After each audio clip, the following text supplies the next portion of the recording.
Om Swastiastu. Perkenalkan, saya Nilaian Eka Anda Putri. Saya mahasiswa di program studi administrasi rumah sakit. Di sini saya akan mempresentasikan mengenai total quality management dari mata kuliah manajemen mutu pelayanan kesehatan. Jadi kita lanjut. Yang pertama ada apa itu penjaminan mutu pelayanan kesehatan.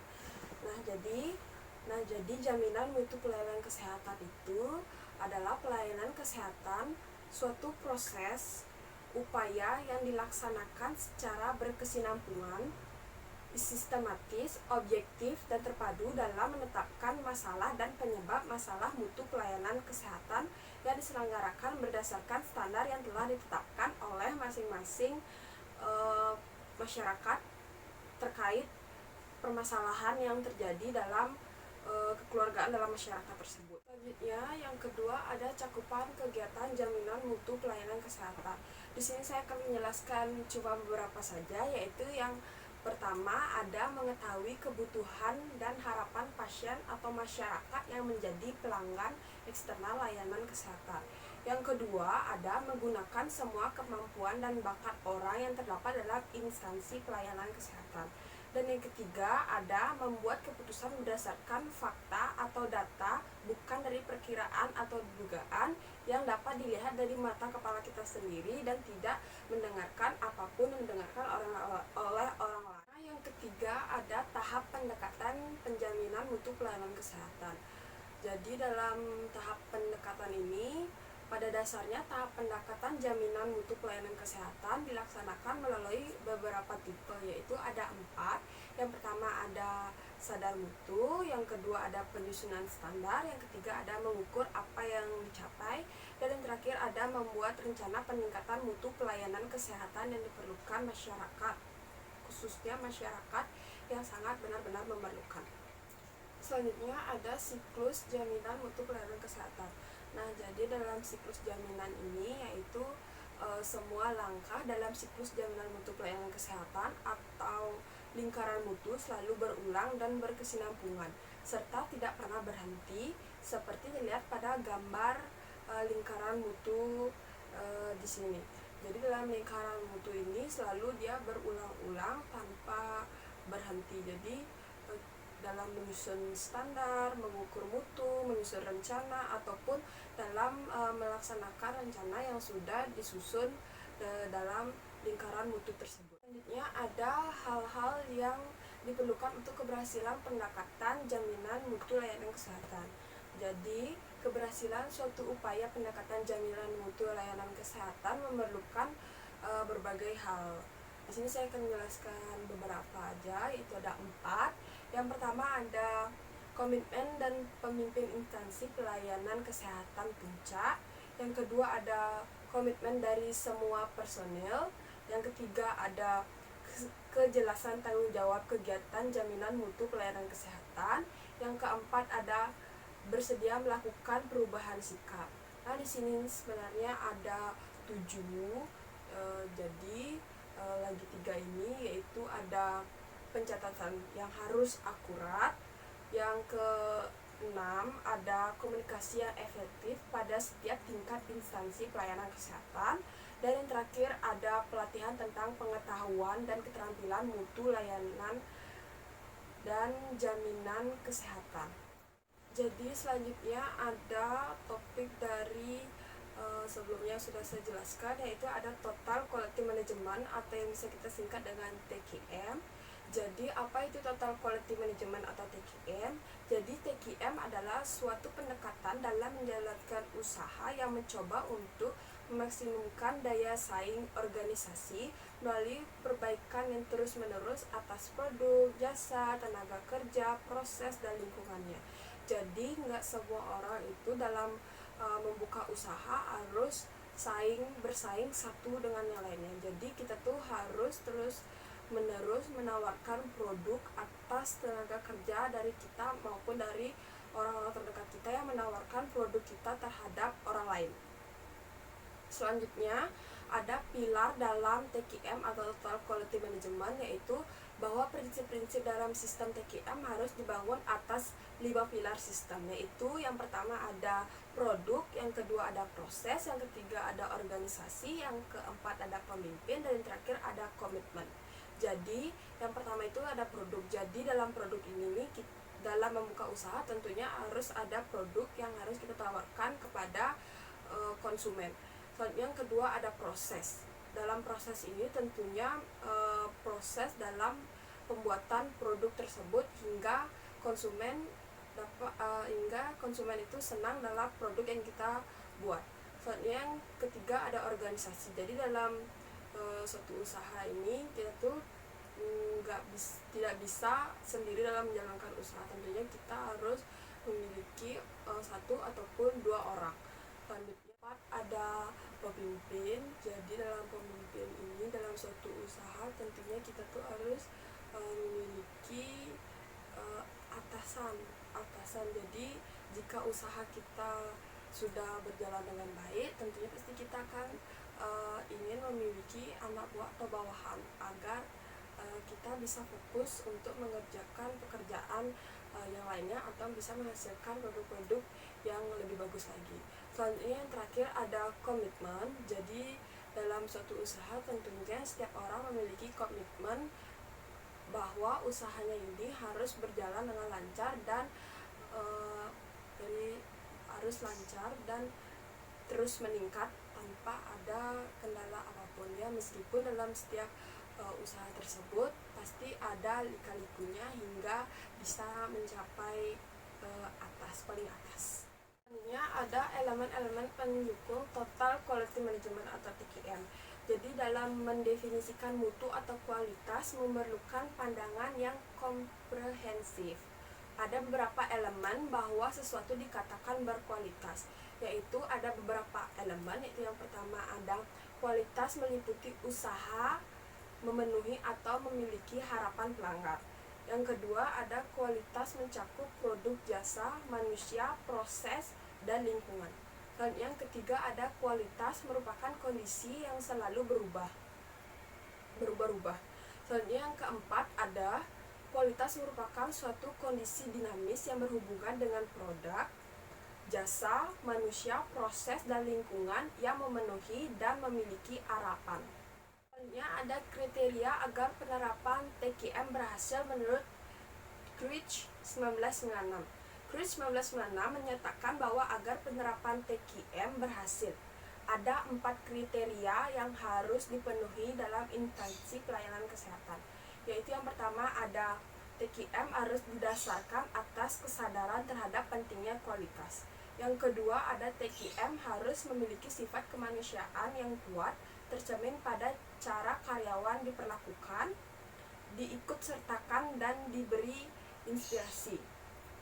Selanjutnya yang ketiga ada TQM harus didasarkan pada pendekatan desentralisasi dengan memberikan pemberdayaan dan keterlibatan pada karyawan pada semua level. Selanjutnya yang terakhir ada TQM harus dilaksanakan secara menyeluruh yang melibatkan seluruh elemen instansi pelayanan kesehatan yang ada di sekitar kita. Selanjutnya ada pedoman dalam penerapan TQM menurut Oakland 1994, yaitu di situ itu ada 12 pedoman, yaitu yang pertama ada komitmen atau komitmen, yang kedua ada konsistensi atau konsistensi, yang ketiga ada kompeten atau kompetensi, yang keempat ada kontak atau hubungan, yang kelima ada communication atau komunikasi, yang keenam ada credibility atau kredibilitas, yang ketujuh ada compassion atau perasaan, yang ke-8 ada courtesy atau kesopanan, yang ke-9 ada cooperation atau kerjasama, yang ke-10 ada capability atau kemampuan, yang ke-11 ada confidence atau kepercayaan, dan yang terakhir ada kritis atau kritis. Selanjutnya ada alur TQM menurut Heiser dan Ender 2005. Jadi agar TQM atau Total Quality Management ini berhasil menurut Heiser dan Ender 2005, menyodorkan beberapa aliran yang harus dilakukan oleh instansi pelayanan kesehatan seperti yang disajikan pada gambar di sini. Jadi, dalam keberhasilan implementasi TKM diawali dengan lingkungan yang kondusif yang membantu perkembangan kualitas, diikuti pemahaman tentang prinsip-prinsip kualitas dan usaha untuk meminta karyawan terlihat aktif dalam mengikuti aktivitas yang sangat diperlukan. Ada hambatan dalam penerapan TKM. Jadi dalam hambatan ini tuh ada 8 hal sebagai penyebab kegagalan atau hambatan dalam penerapan TKM. Yaitu yang pertama ada pembentukan tim yang keliru. Yang kedua ada tujuan pembentukan yang tidak jelas. Yang ketiga ada sering terjadi pergantian tim padahal penggantinya tidak pernah mengikuti pelatihan TKM. Yang keempat ada kurangnya pemahaman tentang TKM. Yang kelima ada komunikasi antar anggota yang tidak lancar. Yang keenam ada identifikasi masalah tidak dilakukan berdasarkan prinsip-prinsip TKM. Yang ketujuh ada prinsip-prinsip TKM tidak dilaksanakan secara menyeluruh pada semua lapisan manajemen. Dan yang terakhir ada pimpinan puncak menghendaki pemecahan masalah secara cepat tanpa proses yang bertele-tele. Selanjutnya ada klasifikasi faktor penyebab kegagalan penerapan TKM menurut Sawarjunus 1996.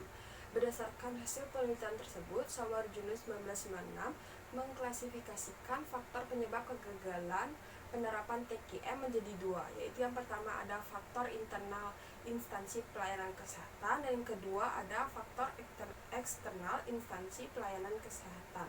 Jadi yang pertama dalam faktor internal instansi pelayanan kesehatan dibagi menjadi tiga, yaitu yang pertama ada top manajemen tidak melaksanakan komitmennya, yang kedua ada kurangnya keterlibatan seluruh elemen, yang ketiga ada struktur yang tidak sesuai dengan kebutuhan TKM. Selanjutnya dalam faktor eksternal instalasi pelayanan kesehatan juga dibagi menjadi tiga, yaitu yang pertama ada ketidakmampuan mengontrol kualitas produk pemasok, yang kedua ada manajemen kurang menaruh perhatian terhadap kepentingan konsumen, dan yang terakhir ada lack of guidance. Hambatan dalam penerapan TKM menurut Tatikonda dan Tatikonda. Jadi berdasarkan temuan Tatikonda dan Tatikonda, maka dengan ini dapat mengidentifikasi 10 hambatan dalam penerapan TKM, yaitu yang pertama ada lack of vision, yang kedua ada lack of customer focus, yang ketiga ada lack of management commitment, yang keempat ada training with no purpose, yang kelima ada lack of cost and benefit analysis, yang keenam ada organization structure, yang ketujuh ada TKM creating its own bureaucracy, yang ke-8 ada lack of measurement of earnest measurements, yang ke-9 ada reward and recognition, dan terakhir ada accounting system. Topik yang terakhir ada secara umum mutu pelayanan kesehatan dapat diukur melalui cara pengukuran. Jadi di sini ada 5 cara pengukuran, yaitu yang pertama ada program menjaga mutu perspektif. Jadi dalam program menjaga mutu perspektif ini adalah pengukuran terhadap mutu pelayanan kesehatan yang dilakukan sebelum layanan kesehatan diselenggarakan. Jadi dalam pelayanan kesehatan ini harus memiliki sumber daya tertentu agar dapat menghasilkan layanan kesehatan yang bermutu seperti standarisasi, lisensi, sertifikasi, dan yang terakhir ada akreditasi. Selanjutnya yang kedua ada program menjaga mutu konkuren. Jadi program menjaga mutu konkuren ini adalah pengukuran terhadap mutu layanan kesehatan yang dilakukan oleh semua layanan kesehatan yang dilangsungkan atau diselenggarakan. Jadi dalam pengukuran ini dilakukan melalui beberapa pengamatan secara langsung dan kadang-kadang perlu dilengkapi dengan peninjauan pada rekam medik atau rekam medis. Wawancara dengan pasien atau keluarga pasien, petugas kesehatan. dan mengadakan pertemuan dengan pasien atau keluarga pasien dan petugas kesehatan yang berada dalam rumah sakit. Selanjutnya yang ketiga ada program menjaga mutu retrospektif. Jadi program menjaga mutu retrospektif ini adalah penjaminan mutu yang diselenggarakan setelah pelayanan kesehatan. Pada bentuk ini perhatian utama lebih ditunjukkan kepada standar keluaran. Contohnya yaitu dalam program menjaga mutu retrospektif ini record review, tissue review, survei klien, dan lain sebagainya. Selanjutnya, yang keempat ada menjelaskan program mutu internal.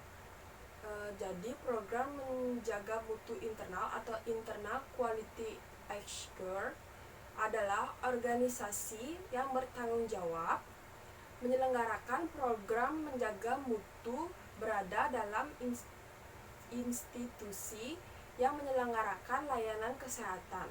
Jika ditinjau dari peranan para pelaksana secara umum dapat dibedakan menjadi dua macam, yaitu yang pertama ada para pelaksana program penjaga mutu yang terdiri para ahli yang tidak terlibat dalam pendidikan kesehatan atau expert group.